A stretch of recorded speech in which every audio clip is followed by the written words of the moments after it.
એક વખતની વાત છે. એક બુદ્ધિશાળી શિયાળ જંગલમાં ફરતો હતો. તેને ખૂબ ભૂખ લાગી હતી અને ખાવા માટે કંઈક શોધતો હતો. ફરતાં ફરતાં તેને એક મોટી ગુફા દેખાઈ. શિયાળે વિચાર્યું, આ ગુફામાં ચોક્કસ કોઈ જાનવર રહેતું હશે. જો હું અંદર જઈશ તો કદાચ મને ખાવા માટે કંઈક મળી જાય.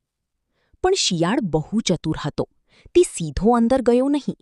તેણે પહેલાં ગુફાની બહારના પગલાં જોયા. પગલાં તો અંદર જતા હતા, પણ બહાર આવતા નહોતા.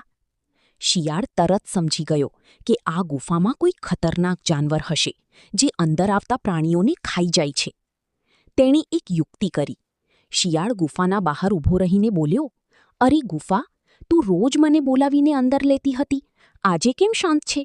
બોલને, નહીંતર હું બીજી ગુફામાં જઈશ. ગુફામાં રહેલો સિંહ આ વાત સાંભળીને વિચાર્યું કે ગુફા ખરેખર બોલતી હશે. એટલે તેણે અંદરથી જોરથી કહ્યું, આવ શિયાળ, અંદર આવ. સિંહનો અવાજ સાંભળતા જ શિયાળને ખાતરી થઈ ગઈ કે અંદર સિંહ છે. તે તરત જ ત્યાંથી ભાગી ગયો અને પોતાનો જીવ બચાવ્યો.